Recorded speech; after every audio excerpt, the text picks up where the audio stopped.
Hi, it's John and welcome to another Jam Live Tech Talk. Today I'm going to show you how to step into advanced camera settings and step out of auto. If you're new here, please consider subscribing. It really does help this channel out. If you like the video, please give us a big thumbs up and ring the bell so that you can be notified every time we drop new videos right here. So the camera of choice today is the Sony ZV-1, but these lessons apply to any camera. So if you're ready to step into the advanced settings world, come with us on this Jam Life Tech adventure.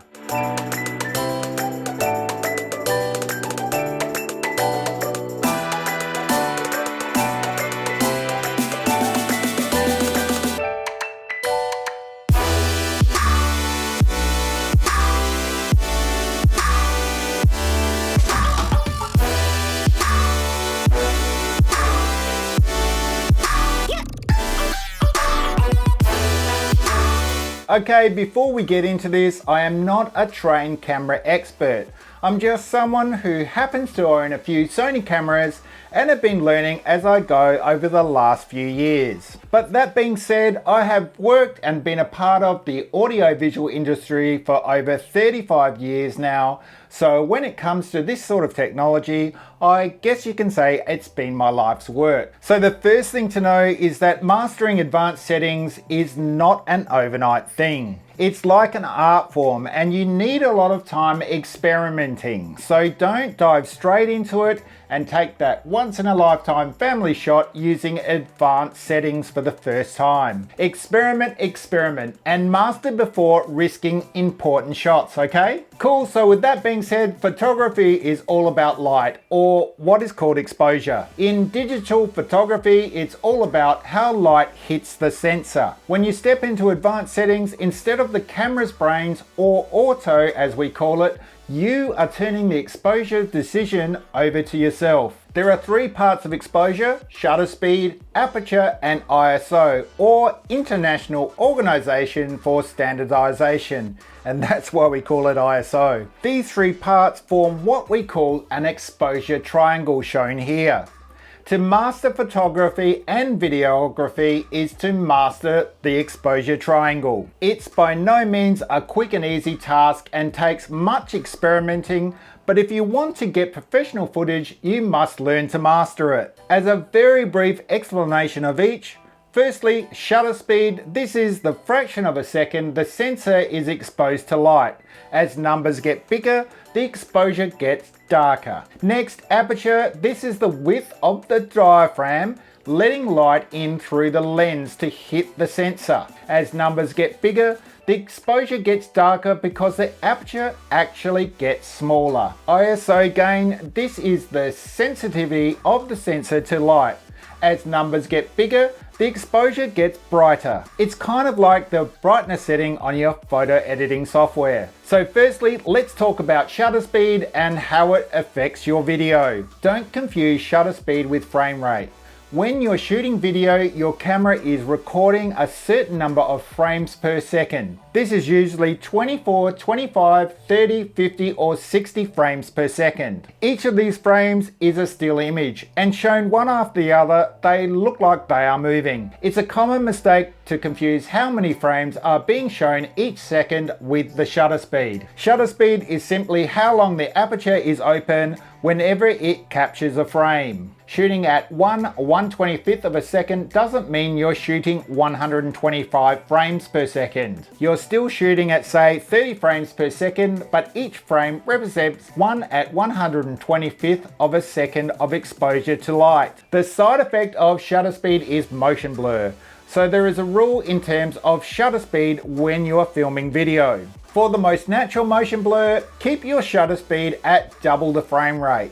Intuitively, for 30 frames per second, this means 1/60th of a second. But if you're shooting at 24 frames per second, it's 1/50th, since the 1/48th typically isn't an option. So that again, typically when you want a natural, real life look, shutter speed should be at double your frame rate. I usually film at 24 or 30, so I need to set and forget shutter speed to 50 or 60 respectively. Knowing this, the good thing is it's set and forget. The bad thing is you can't use it to adjust exposure when you want natural looking video, which is most of the time. So that leaves aperture and ISO. Aperture again is not as simple as it seems. It will give you more light onto the sensor, this is true. Aperture does also depend on the lens. Some lenses give you lower apertures than others. Typically, the ones that give you lower apertures are more expensive though. Isn't that always the way? The finer things in life are more expensive. But lowering the aperture has a side effect as well. It increases what we term depth of field. And that can be good or bad depending on what you're after. Depth of field is basically how much the camera focuses on. A low aperture, say 1.5, will focus on a close subject and blur the background. That's a great look for, say, a portrait.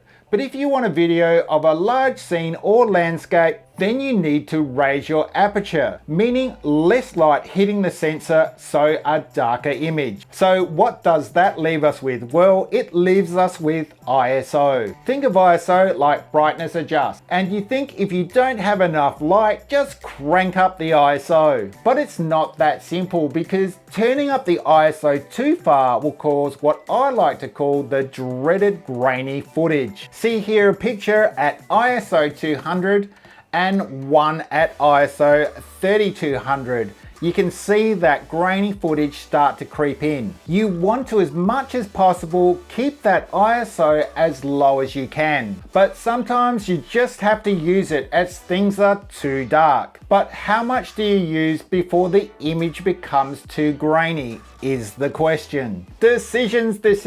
It's a little bit tricky, the whole manual stuff, isn't it? What I would say to you is practice makes perfect. Every time I've gone out, I've learnt something that has made my footage better. And there has been many disasters along the way, but that's all good because I was learning. So with that out the way, let's see how we set the ZV-1 up to manual video mode. You want tab 2, which is the second camera tab. And then the first item down, press enter and select. And now just change it to manual mode. So once in manual mode, here's how you make adjustments to shutter speed, aperture and ISO on the ZV-1. Just to let you know as well, you have to be in manual mode to adjust the settings. To adjust shutter speed, simply roll the wheel on the back of the camera left or right. To adjust aperture, first press down on the wheel and then roll it left or right to adjust. And lastly, to adjust ISO, press down on the right side of the wheel and roll the wheel left or right to adjust.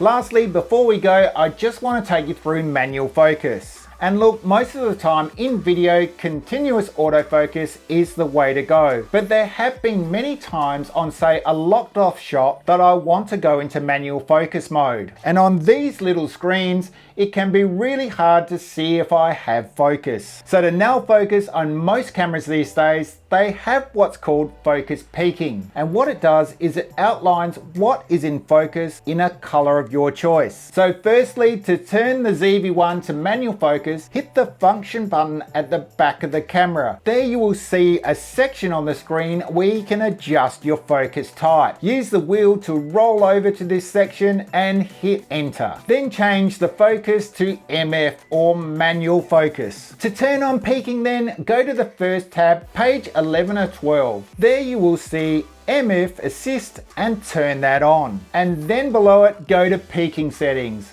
Turn peaking display on, peaking level to high, and peaking color, I like to use red. Peaking will only come on when you're in manual focus mode, and I have found it to be a lifesaver. So I hope I haven't got you guys too overwhelmed with this video. Look, the best thing to do is as much research as you can from as many sources. And there's a wealth of it out there. And just have fun with it. Experiment, expect some disasters from time to time, but it's all part of photography where practice really does make perfect. And that's it for today's video, but if you've got any questions, please leave them in the comments section below. And please don't forget to subscribe, ring the bell, and give us a big thumbs up. And we'll see you on the next Jam Life Tech adventure. Catch you later, guys.